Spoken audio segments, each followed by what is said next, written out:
कुछ लक्षण लहा बी धार एडी कलक खुदा जी नखार। कुछ लक्षण लहा बी धार एडी कलक खुदा जी नखार। एडी खलक खुदा जी नखार एडी खलक खुदा जी नखार। कुछ लक्षण लहा बी धार एडी खलक खुदा जी नखार। नूर नबी साईं चो मनी नथो ममड़ा सलवात पढ़ण खां छो तोखे चिड़ थी लगे चमड़ा। नूर नबी साईं चो मनी नथो ममड़ा सलवात पढ़ण खां छो तोखे चिड़ थी लगे चमड़ा। थी सियाणो समझत धार एडी खलक खुदा जी नखार। थी सियाणो समझत धार एडी खलक खुदा जी नधार। कुछ लक्षण लहा बी धार एडी खलक खुदा जी नखार। चवी सुहिणे नबी खे थो वॾे भाज मिसल आहे कदी आईने में तो ॾिठी पंहिंजी शिकिल आहे।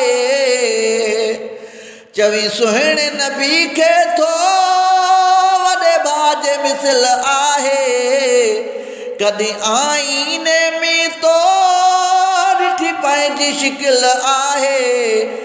भोलड़े खां बि बेकार एडी खलक खुदा जी नखार। भोलड़े खां बि बेकार एडी खलक खुदा जी नखार। कुछ लक्षण लहा बी धार एडी खलक खुदा जी नखार। महबूब मोहम्मद खां मूं पंहिंजो जे मोड़ी दी गुस्ताख मोहम्मद जा सॼी उमिरि पियो लोड़ी दी। महबूब मोहम्मद खां मूं पंहिंजो जे मोड़ी दी गुस्ताख मोहम्मद जा सॼी उमिरि पियो लोड़ी दी। खणी बिस्तरे जो तूं बार एडी खलक खुदा जी नखार। खणी बिस्तरे जो तूं बार एडी खलक खुदा जी नखार। कुछ लक्षण लहा बी धार एडी खलक खुदा जी नखार। कां खोर वनी कां खा छॾ दीन जी ठेकेदारी तूं पाण भुलियल आहीं न भुलाए खलक सारी। कां खोर वनी कां खा छॾ दीन जी ठेकेदारी तूं पाण भुलियल आहीं न भुलाए खलक सारी। वनी पंहिंजो घर तूं सुधार एडी खलक खुदा जी नखार।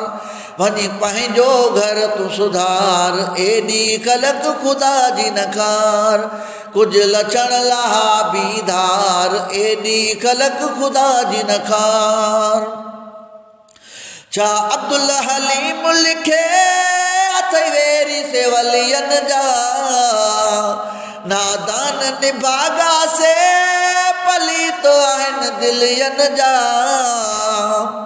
छा अब्दुल हलीम लिखे अथवेरी से वलियन जा नादान निभागा से पली तो आहिनि दिलियन जा।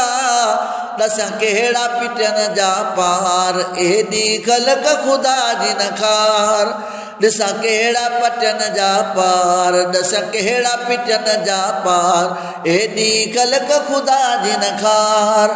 कुछ लक्षण लहा बी धार एडी खलक खुदा जी नखार। कुछ लक्षण लहा बी धार एडी खलक खुदा जी नखार।